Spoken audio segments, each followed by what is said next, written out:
hay una nube. Entonces ahora vamos a utilizar eso, como dice Petersen, para el pronóstico, de la siguiente forma. Si yo veo el arco iris a la mañana, vamos despacio en el razonamiento, ¿a dónde lo voy a ver si lo veo a la mañana? Lo veo al oeste, porque el sol está saliendo por el este, y el arco iris, evidentemente tengo el sol atrás. Pero si lo estoy viendo al oeste, el arco iris, significa que allá, al oeste, hay agua.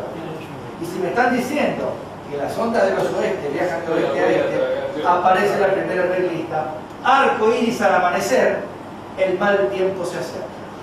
Que también, yo lo codifico en la noche, uno ve tormentas o relámpagos, es lo mismo que razonar relámpagos al oeste, la tormenta se acerca.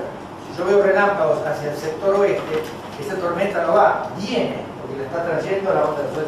Y para contarla completa, la tormenta puede estar viniendo de sudoeste a noreste, de oeste a este o de noroeste a oeste. Va a venir de un abanico de sector oeste a sector este. Bueno, está viniendo. Y ahora nuevamente hacemos el mismo razonamiento. Arco iris al atardecer, ¿qué quiere decir? Que si lo veo a la tarde es porque el sol se está poniendo. Lo veo al este. Pero entonces si lo veo al este, significa que al este hay nubes, las ondas entre los oestes me la están alejando. Conclusión, la regla es arco iris al atardecer, el mal tiempo se aleja. Y lo mismo, relámpagos al este, la tormenta se aleja. Esto quiere decir que si una noche ustedes ven relámpagos hacia el este, esa tormenta va, ya pasó. Mientras que si lo están viendo al oeste, está viniendo. Eso es un ejemplo muy útil en latitudes medias, ¿vale? En latitudes medias, para saber cómo trabajan las ondas. Vamos a ver un concepto importante.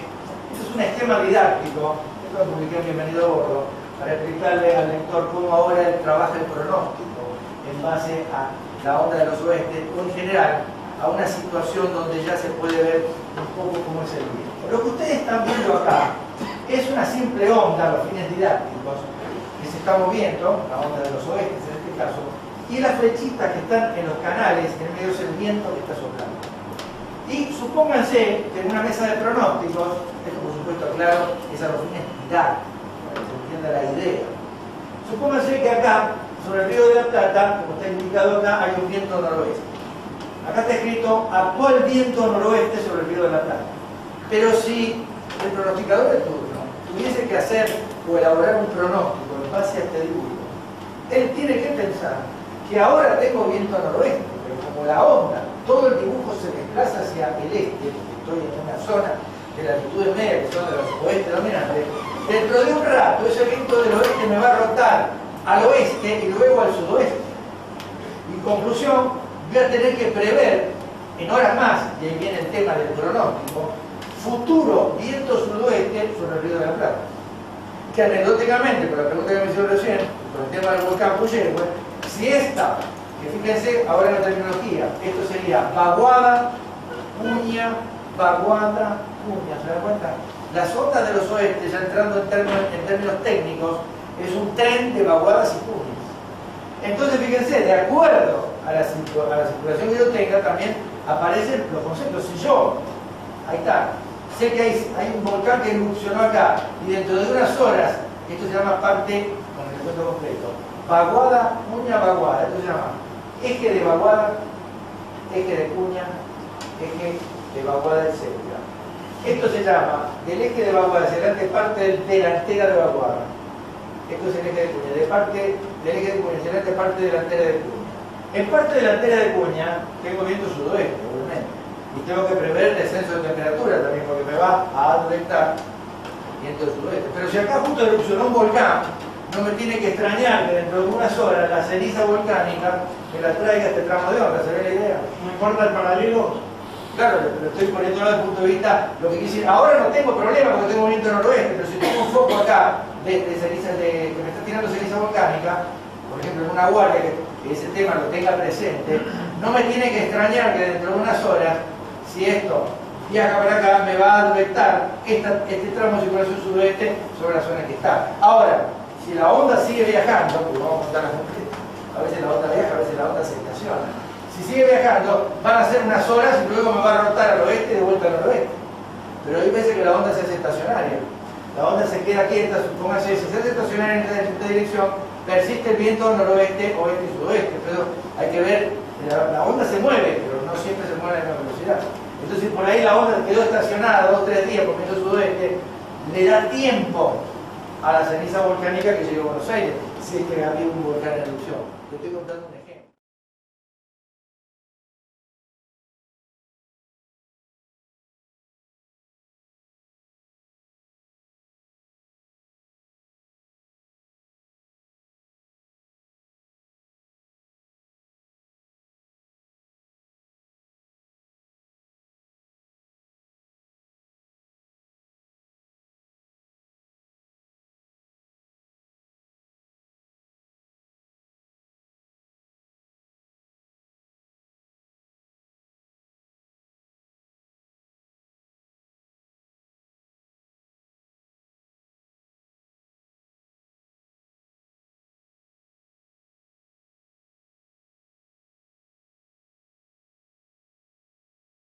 Viaja para acá, me va a afectar este tramo de circulación sudoeste sobre la zona en que está. Ahora, si la onda sigue viajando, porque vamos a contar las completas, a veces la onda viaja, a veces la onda se estaciona.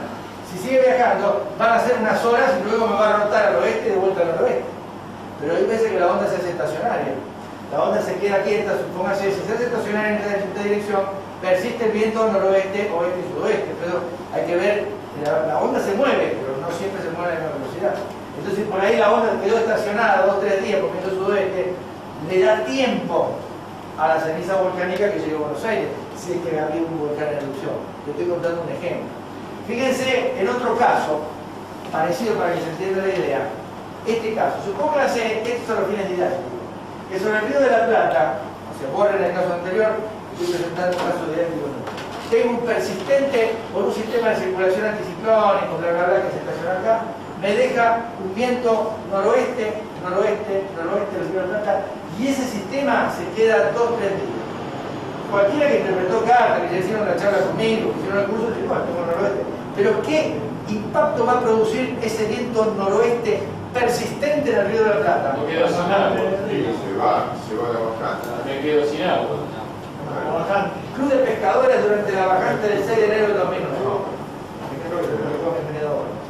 Otra casa bajante, Canal del Puerto de Olivos de la bajante del 30 de junio del 2009. En ambos casos, dibujos, para que vayan viendo la importancia en meteorología de los dibujos, el impacto que causan después de los distintos casos. Esto se produjo porque se reprodujo una circulación del sistema que se quedó estacionado, esto está publicado en el Bordo, si quieren me mandan un mail, les mando los dibujos, en que tenía una persistente circulación, por eso que muchas veces lo que se quiere es que el sistema se mueva, que entonces cambia el sentido de circulación. Fíjense este otro caso. Vamos a suponer que el sistema se estacionó acá y me tira permanente viento sudeste, sudeste, sudeste. ¿Qué pasaría? Sudestada. Lo que van a ver a continuación son los titulares de los diarios. Después de una sudestada de 2 o 3 días que aconteció el 28 y 29 de junio de 1999, que yo lo tomé como tema central para el ejemplo en por qué cambia el tiempo. Los titulares de los diarios fueron estos. Brevemente vamos a describir la observación meteorológica mundial, o sea, cómo está organizado a nivel mundial ahora todo este tema, cómo se lo estudia, cómo se lo ve. Lo voy a hacer corto porque no quiero cansarlo. La OMM, Organización Meteorológica Mundial, que tiene sede en Ginebra, Suiza, reglamenta la observación meteorológica de todo el planeta. O sea, a nivel, digamos, no es que cada país observa su manera, no. Hay un ente regulador, como lo pueden ver escribiendo los buscadores OMM, Organización Meteorológica Mundial, que regula todo el tema de observación en todo el planeta, tanto en superficie como en altura, sobre el continente, buques de navegación, está todo codificado, como vamos a ver ahora en arte. A determinadas zonas internacionales, TMG, etc., todo el planeta efectúa una observación meteorológica tanto en superficie como en altura. 3. Cada observación se codifica en los respectivos mensajes meteorológicos que se transmitirán al tráfico mundial. Cada uno de estos mensajes se confecciona en clave de 5 caracteres cada uno, comenzando por el día y la hora, seguido del número indicativo internacional de la estación. Por ejemplo, la 87765, en cualquier parte del planeta, esos 5 caracteres significan 87 Argentina. Es el número internacional de blog que se le dio a este país, ya otorgado por la Organización Mundial. Y dentro del 87, el trigrama que sigue, 765 significa Bariloche. Otro ejemplo, 87420 en Mendoza, es 596. 596 creo que es el 6.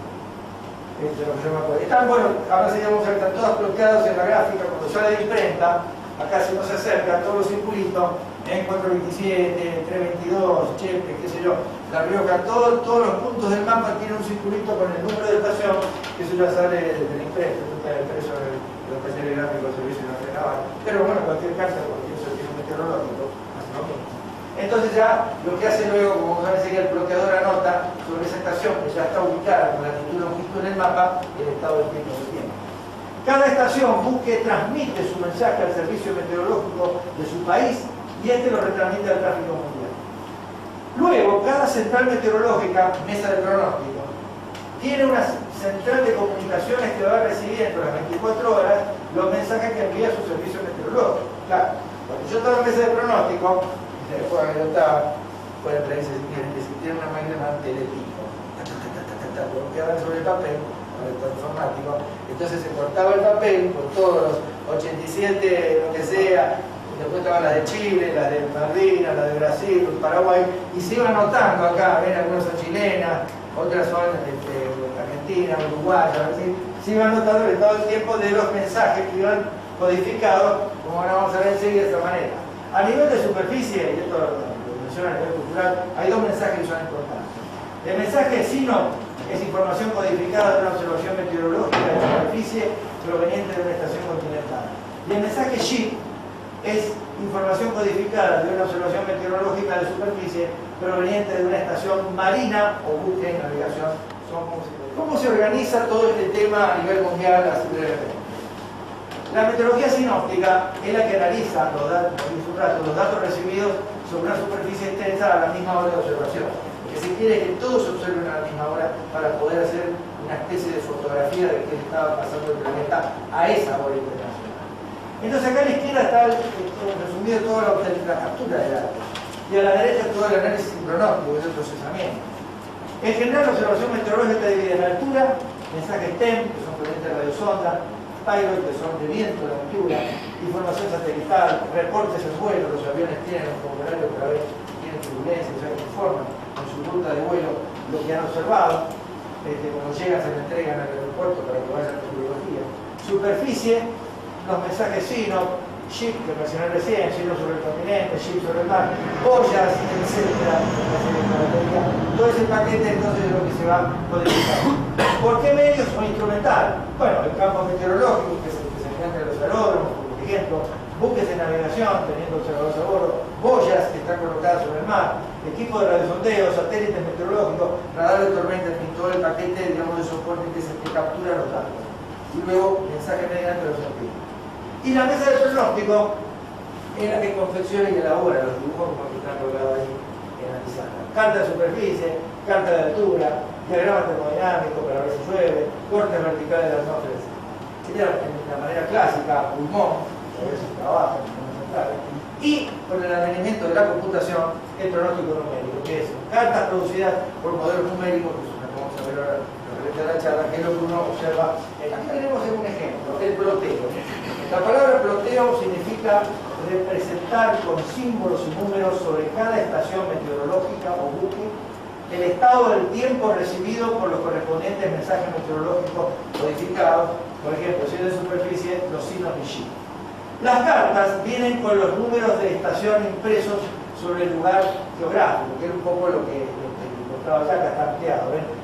Por ejemplo, acá está escrito, no se ve, no se acerca la 480, es Rosario. La 822, el Puerto Rojo, lo resalto para que vean un ejemplo, ¿no?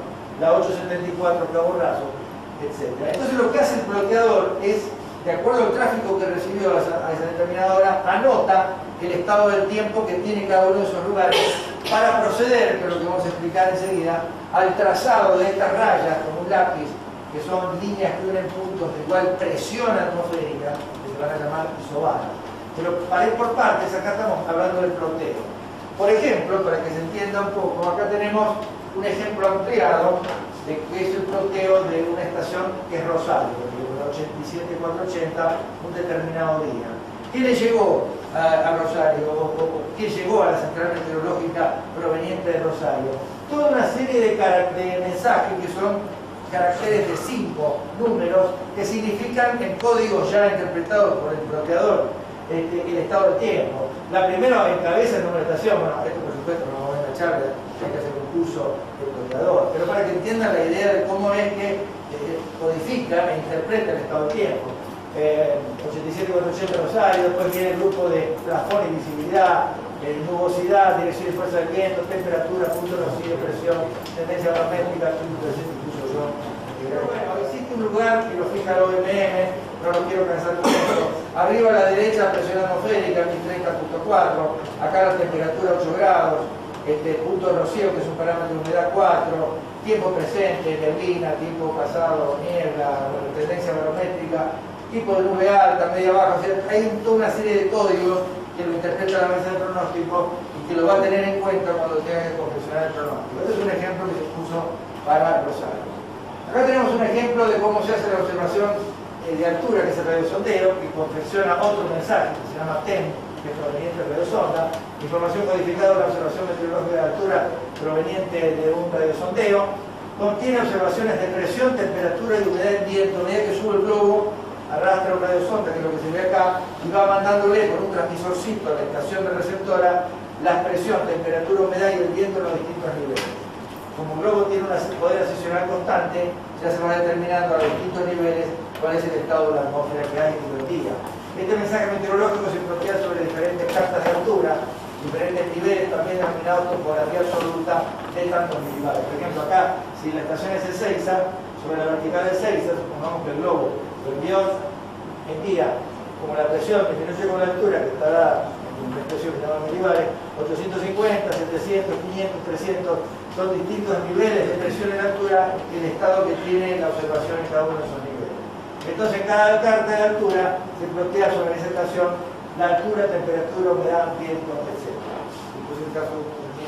El resumen de lo que resta de la charla, para que no se pierda, va a ser así el esquema didáctico. Yo primero le tengo que dar el concepto de presión para saber cómo se interpretan las isobaras. Tenemos que ver la parte de interpretación de carta. Luego vemos brevemente el viento y lo que relaciona uno con el otro, que es la ley de Bush-Ballot, es lo que va a relacionar la interpretación de cartas. Vamos a ir rápidamente con el tema, yo lo voy a contar un poco rápido, mientras vamos a ver los cursos. Permítanme que me sienten, síganme con el curso. La presión atmosférica y el pronóstico. Lo que se observa, podemos manejar con el curso un poquito para es que se observa en un mapa áreas de baja y alta presión relativas a este. Las áreas de baja presión están generalmente asociadas a la nubosidad, que es eso que se ve acá por el blanco, y las áreas de alta presión a cielos despejados. Entonces, vamos a ver la definición. Presión atmosférica es fuerza sobre superficie. Entonces, en meteorología, teniendo en cuenta que la presión es fuerza sobre superficie, cuando la fuerza que ejerce la atmósfera como unidad de área va a definir lo que se llama la presión atmosférica. Y las unidades que se utilizan son las siguientes. Cuando la unidad de fuerza son 1000 gigas y la unidad de superficie es el centímetro cuadrado, la presión se llama milibar o hectopascal, y se abrevia MB o HB. Ahora bien, ¿el problema cuál es? El problema es que la presión atmosférica no está igualmente distribuida sobre el planeta. Como digo yo, no es como una cebolla que uno la corta y todas las capas son iguales. No. Existen zonas de alta y baja presión relativas entre sí. Las A indican centro de un área con alta presión con respecto a sus alrededores y las B van a indicar un centro de baja presión. No existe un valor que mida las altas y las bajas presiones. O sea, no hay un número que me diga a partir de tantos hectopascales y altas y bajas, sino que, repito, el concepto es que es un área que alrededor la presión es más baja o alrededor es más alta. Y eso determina las áreas de altas y bajas. Entonces aquí viene el problema, la explicación. El aire tratará de compensar estos desequilibrios con movimientos verticales, ascendentes y descendentes, y movimientos horizontales y lentos. Esto hay que pensarlo, que permanentemente el aire está buscando el equilibrio, porque le aparecen zonas de diferentes presiones y lo que va a hacer es compensar, con movimientos verticales y horizontales. A su vez, estos sistemas de presión, los SDP, tienen asociados sistemas de tiempo.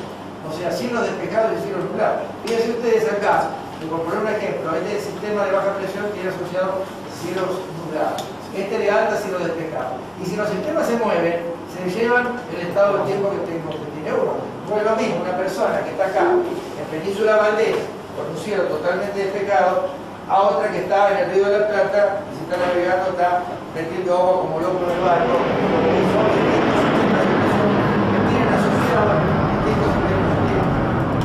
Entonces, al moverse los sistemas de presión, que aquí viene la técnica del pronóstico, se producen cambios de tiempo. La técnica del pronóstico meteorológico consiste en analizar dónde se encontrarán, hacia dónde se moverán los sistemas de presión con el correr de las horas para pronosticar el estado del tiempo en sus lugares. Aquí es donde empieza a jugar un poco la importancia de la presión atmosférica a los fines del pronóstico. Ejemplo, acá me dice esta foto, che, acá tengo baja presión entre alta, acá mal tiempo o buen tiempo. Bueno, pero vamos a ver hacia dónde se mueven los sistemas, porque cuando se muevan, se llevan consigo el estado del tiempo que está produciendo. O sea que es como si fueran alambres, hay estas líneas que son para que tienen agarrado los sistemas de presión, me sirven a la mesa de pronóstico o en internet para saber que entonces tengo identificado el tiempo que está produciendo. Y como yo, la única forma de verlo por medio de los campos de presión, cuando se muevan esos sistemas, presión mediante, voy a saber el tipo de tiempo que van a tener para producir un pronóstico. El elemento básico es el barómetro, que esto es el que se utiliza tipo Fortin, utilizaba el experimento de Torricelli. Bueno, esto se estudia en la libros de física. Torricelli lo que hizo fue llenar un tubo de vidrio con mercurio, lo tapó con mucho cuidado, lo dio vuelta, lo sumergió en una cubeta con mercurio, sacó el dedo y aparece el famoso, contra la Inquisición, vacío de la historia. ¿Por qué? Porque al bajar el mercurio lo que hace es nivelar la fuerza que hace el aire, que es la presión atmosférica, creando un vacío. La pregunta es por qué esta columna se mantiene, si acá hay vacío y hasta recién estuvo lleno y ahora haciendo una presión. Entonces la explicación la saca Torricelli, y es que el aire, la atmósfera, toda la fuerza que ejerce sobre la base de la cubeta es lo que mantiene la columna mercurial, que hasta el día de hoy se utiliza como presión. La unidad en este caso es el milímetro de mercurio. Bueno, entonces justo hay una técnica, si yo quiero pasar el milímetro de mercurio a hectopascales, que es multiplicar por 4 y 2 por 3, y viceversa si yo quiero pasar hectopascales derivados. Por ejemplo, 1003 hectopascales, yo quiero saber cuántos milímetros de mercurio, lo multiplico por 3, lo divido por 4, me da 759,75, que es más o menos la presión del milímetro de mercurio. Y para que se vea cómo trabaja esto, lo que pesa el aire, acá al final anoté, si el peso de todo el aire se sustituye por el mismo peso de agua, todo el aire que rodea el planeta lo reemplazara por en vez de aire agua, daría una capa de agua de unos 10 metros de altura rodeando toda la Tierra. Esa fue la idea que Torricelli utilizó, porque el problema era que Torricelli, para hacer la cosa interesante en la historia de la ciencia, fue ayudante de Galileo 2 semanas antes que falleciera Galileo, y llega Torricelli como ayudante. Se entera que el problema que tiene Galileo era que era conocido de los fabricantes de bombas de vacío, que extraían agua de los pozos. Pero había una bomba que, por más que estuviera perfectamente fabricada, no podía succionar más que hasta 10 metros de altura de agua. Y más de metros la bomba seguía tirando y no subía. Entonces, Galileo fallece y no le encuentra la solución al problema. Y el que la encuentra fue Torricelli. ¿Qué hace? Como es incómodo trabajar con un tubo de 10 metros, decidió utilizar mercurio que es 14 y pico veces más pesado que el agua. Y encuentra el problema, porque lo que hace es que esta altura de 760 milímetros de mercurio equivale a 10 metros de altura de agua. Y eso es lo que encuentra. Y por más que la bomba esté bien fabricada, el problema no es la bomba, es que el aire todo lo que tiene son equivalentes a 10 metros de agua para hacer peso. Lo cual en aquella época había que razonarlo, la gente privilegiada podía darse cuenta de que, bueno, la bomba, si no, sigue subiendo. Es que no es más que el peso de toda la atmósfera que vale a 10. Un elemento muy útil que siempre recomiendo llevar a bordo es el barómetro aneroide. La palabra aneroide significa sin aire. El elemento sencillo son las cápsulas aneroides sin aire, que funcionan como si fueran un bandoneón, un fuelle. De la siguiente forma: cuando aumenta la presión atmosférica se comprimen, cuando disminuyen se expanden y se transmiten a un mecanismo de relojería que trae un dial. Esto es muy útil tenerlo. Para este instrumento lo que se requiere es precisión, que sea preciso igual que un reloj. Es decir, que realmente dé la presión, hay que hacerlo contrastar, de momento, contrastarlo con la presión patrón. Hay que hacerle cada tanto por la conexión del instrumental. Si está bien, si es de buena calidad, viene de fábrica con una tarjeta que se llama el fabricante de instrumental le dice sumar tantos hectopascales o restar tanto, porque con todo instrumento es necesario, ya viene con un error a corregir de fábrica. Y se sugiere contrastarlo periódicamente, que es lo que tienen adherido, nosotros en Marina tenemos por los buques la tarjeta de contrato. El otro importante elemento es el barógrafo, porque le va dando la marcha de la presión atmosférica con el correr de los días. Para este instrumento ya no se tire tanta precisión, sino más bien sensibilidad. La sensibilidad significa que me acuse cuando la presión aumenta, que aumente, cuando la presión disminuye, disminuye. No tanto me interesa el valor puntual, pero sí que sea fluctuante a los cambios. El trazado sobre la faja registradora se llama barograma y aparece, esto se utiliza para medir un concepto importante, que es el diómetro. Y se bloqueó la tendencia barométrica, que es la variación de la presión atmosférica durante las 3 horas anteriores a la observación. Si el trazado viene subiendo o bajando, eso se llama tendencia barométrica. A los fines de la presión a nivel del mar, el orden de variación que se ha observado está entre 960 y 1050 hectopascales aproximadamente, y se define U0, que también es por convenio, con todas las cosas, así como se definió para la longitud en metro, para el tiempo en segundo, el minuto y la hora. Para la presión se define la presión atmosférica normal al valor 1013,2 hectopascales, o también llamado una atmósfera, o 29,92 pulgadas de mercurio, que se utiliza en los altímetros de las aeronaves para tener como referencia cuando vuelan, o también otra medida que ustedes saquen 14,66 libras por pulgada cuadrada, que es la que todavía tiene las estaciones de servicio, porque uno le tiene que dar presión a cubrir del agua, y se utilizan las libras por pulgada cuadrada. Observar todos bajo las condiciones normales, pues tuvo que definir lo que son. La condición de presión normal es a nivel del mar, 0 grados de temperatura y 40. Las correcciones que tiene que hacer cada vez que se observa, pueden tomar imaginarlo para los cursos, las correcciones por altura, porque las estaciones normalmente están sobre el nivel del mar. Por ejemplo, Mendoza está a 700 metros sobre el nivel del mar, debe ser reducida, sumando, como sea, como si estuviera a nivel del mar. La corrección por temperatura, existe una escala que va a las temperaturas corrigiera como si tuviera 0 grados. La corrección por instrumental, que es la que figura que le dije de tarjeta de contraste, y la corrección por gravedad, teniendo en cuenta que la Tierra no es precisamente esférica, existen las tablas de latitud. Y finalmente, el orden de variación que tiene la presión por la altura, que en realidad no es lineal, más o menos se estima en lo siguiente: la presión atmosférica disminuye con la altura en el orden de más o menos 1 hectopascal cada 8 metros. Es decir, si yo subo en un ascensor con un barómetro y voy subiendo, más o menos está bien calibrado, lo que tengo que esperar es que cada 8 metros que sube me baja 1 hectopascal. Y esta variación de la presión por altura, que se escribe en la fórmula delta P sobre delta Z, se le llama gradiente vertical de presión. Aclaro que no es lineal, en realidad es medio logarítmico, porque ya, como a medida que voy subiendo, queda cada vez menos aire, no es tan lineal, pero aproximadamente, si uno hace la fórmula de alimentación que se llama ecuación hidrostática, lo que da aproximadamente, por lo menos en los primeros niveles, es 1 hectopascal más o menos cada 8 metros.